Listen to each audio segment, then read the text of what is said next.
Bienvenidos a este foro de análisis global de Excelsior. Yo soy José Carreño Figueras y esta ocasión, junto con mis invitados, vamos a tratar de analizar y de determinar cuál es la imagen de México en el mundo. Mis invitados: Israel Seguín, subdirector del Consejo Mexicano de Asuntos Internacionales; José Buendía, analista, catedrático, especializado en temas de información. Son quizás dos de las personas mejor calificadas para decir o hablar en torno a una imagen que de lejos no es lo que nosotros quisiéramos que fuera, y de lejos tampoco, quién sabe si sea lo que creemos que es. ¿Es la imagen de México en el mundo, de acuerdo con su formación en Israel, es tan mala como creemos que es? En una discusión reciente que teníamos con Simon Anholt, este autor inglés que creó el concepto de marca país, nos decía que de la decena de países que ha asesorado en todo el mundo, le parecía particularmente notable que el caso de México fuera el único en donde la brecha entre lo que es el país y lo que se percibe del país fuera tan grande. Se percibe a México, según nos decía, como un país menos grande de lo que es, menos democrático de lo que es, menos moderno y más pobre. Y yo veía hace unos días un índice East-West Global Index que ubica a los países de acuerdo al tipo de cobertura mediática que reciben en Estados Unidos, y México está entre los peor rankeados. Entonces pareciera que si uno hace todo este análisis de la cobertura mediática y algunos sondeos de la percepción de México en el mundo, parece que sí, al menos la imagen es mucho más negativa de lo que podría ser. Bueno, ¿sería justo esto? Bueno, la verdad es que yo creo que uno de los puntos, digamos, más destacados del actual gobierno, desde que entró Peña Nieto en 2012, ha sido justamente ir construyendo una imagen internacional mucho más favorable de lo que habían logrado incluso gobiernos anteriores. Peña Nieto logra posicionarse bastante rápido como un presidente impulsor de las reformas, constructor de acuerdos, el Pacto por México, y se le reconoce rápidamente fuera como un presidente que logra incluso meterse a un tema que había sido tabú para su propio partido, como la reforma energética. Construir imagen, y sobre todo una imagen con rasgos positivos, es una tarea de largo plazo y generalmente es acumulativa, pero en los primeros 2 años creo que el avance que había logrado el gobierno mexicano en términos de percepción internacional y en ese posicionamiento o con ese punto de venta, como le quieran llamar, fue notable. Pero a partir de no recuerdo exactamente la fecha, pero 26, 27 del mes pasado, después de una última entrevista que se genera en el Washington Post, me parece, donde en el marco de la visita que hace Estados Unidos para participar en la ONU, nuevamente, no solamente el reconocimiento como líder, sino además como presidente de las reformas, es enorme. Pero a partir de eso empiezan a sucederse una serie de cosas en el país que son inocultables, y no es un asunto solamente de percepción, ¿no? El tema de Tlatlaya primero y luego de estas presuntas ejecuciones extrajudiciales, y luego el caso de Ayotzinapa, son hechos muy fuertes para la comunidad internacional y particularmente para los países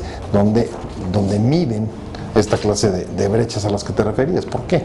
Pues porque es difícil aspirar a mantenerse o permanecer o estar en la vanguardia de países democráticos con fosas clandestinas. Simplemente es imposible. De acuerdo, pero al mismo tiempo, y perdón, esto es para los dos, pero también es una señal de que el país importa. Esto es, hay una veintena o 40 o 50 o 60 corresponsales extranjeros escribiendo de lo que pasa en México. Esto es, Brasil y sus favelas a lo mejor son una docena. Sudáfrica o los problemas en Liberia, en África completa probablemente no hay 100 corresponsales extranjeros, sino son todos así. Entonces esto es también una señal de que el país tiene un impacto o tiene una importancia en el mundo. Yo creo que sí podría darse esa lectura, no obstante creo que se ha mal aprovechado entonces el espacio que tiene México por su tamaño, su relevancia en el contexto internacional. Pero hay un punto importante, es decir, somos vecinos de la mayor tribuna del mundo. Exacto. Y tienen el megáfono completo. Del país más escandaloso del mundo. También. Entonces, yo creo que sí es una realidad que México tiene, digamos, los micrófonos y las cámaras sobre sí, por las situaciones que ya hemos comentado, pero que nos ha jugado para mal, quizás, en términos de que no hemos aprovechado la oportunidad. La imagen de México no es la que quisiéramos que fuera, como decía en un inicio. Y es la que está más dispar de la realidad del país. Entonces, pues sí, dándole esa lectura al asunto, creo que hay un área de oportunidad para ahí, pero que ha sido muy desaprovechado, que nos ha dejado cosas muy negativas. Yo tengo la impresión de que la imagen internacional de México cabe en las dos cosas. Creo que por un lado sí hay un reconocimiento de la importancia de este país, el número de economía que es, el tamaño, el impacto que tiene. No hay que ir muy lejos. Los primeros meses del gobierno de Peña Nieto incluso se convierten a nivel internacional en el asunto del momento mexicano, y era un asunto reconocido, perfectamente reconocido, y era reconocido porque era una economía que con las reformas podía proyectarse, y así fue incluso visto y valorado fuera. Ahora, al mismo tiempo, como además, más allá de las percepciones, la realidad impone, bueno, sí, este es un país que tiene una economía de tal tamaño, con tal mercado, con tales posibilidades, con energía, con petróleo, bla, bla, bla, todo eso, pero junto con eso es un país que también no ha resuelto cuestiones que tampoco pueden modificarse con la percepción o con la construcción de imágenes, ¿no? El tema de la desigualdad, el tema de la pobreza, el tema de la justicia, el tema de la corrupción, el tema de los derechos humanos. Todos estos son temas que desde afuera tampoco te van a perdonar, porque si la aspiración es pertenecer al grupo de las democracias más avanzadas, ahí un asunto como derechos humanos es una piedra angular que para construir cualquier tipo de imagen, ¿no? Perdón, yo no sé, a ver, te pondría el caso China. Todo el mundo le tiene miedo a China. Todo el mundo está preocupado por China. Todo el mundo sabe que en China hay problemas de derechos humanos y nadie quiere meterse. Sí, no, bueno, desde luego. Me parece que, bueno, perdón, es un problema particular, pero... Hay dos...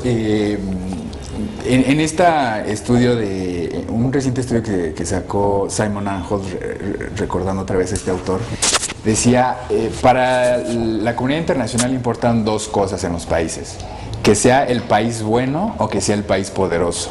El país bueno es qué tantas contribuciones benéficas al mundo se están haciendo.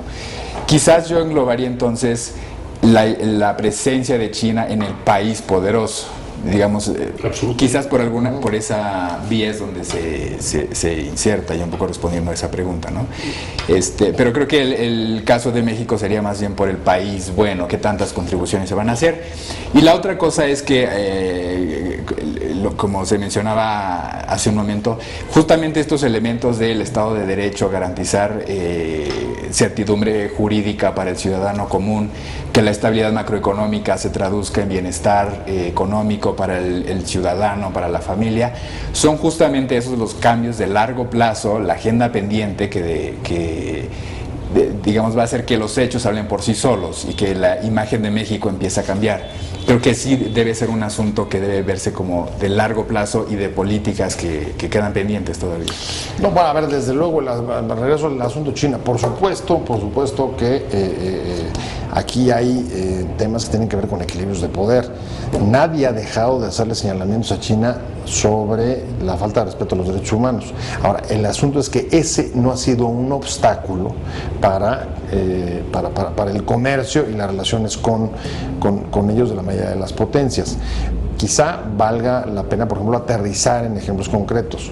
Al calor del asunto de Ayotzinapa, la Comunidad Europea lo que pide es revisar el acuerdo comercial o de apoyo comercial con México como una medida de sanción para exigir o redoblar, digamos, la presión para que se esclarezcan las cosas. En el caso de China, es probable que esa clase de mecanismos tengan muchísimo menos impacto que lo que podrían tener en nuestro caso. Pero ahí para mí entonces la pregunta sería, esto es ok, no tengo problema en señalamientos, con ninguno de los dos señalamientos, es decir, creo que son justos, pero al mismo tiempo esto es, ¿por qué me debe importar más la sanción, entre comillas, de la Unión Europea que la opinión pública de mi país, de aquí? ¿Por qué me debe decir, los europeos tienen un montón de pecados, y ni siquiera quiero empezar a revisarlos porque iríamos así, me tardaría 3 programas y no terminaría. Pero, ¿cómo se llama? ¿Por qué nos debe importar la opinión internacional? Por una razón, a ver, la ofrezco. En primera, en el caso de la opinión pública interna, me parece que todavía México es un país en el que falta densidad de la sociedad civil para exigir una mayor rendición de cuenta de sus autoridades y de sus gobernantes. Te invitamos a seguir cuestionando la información con los siguientes videos.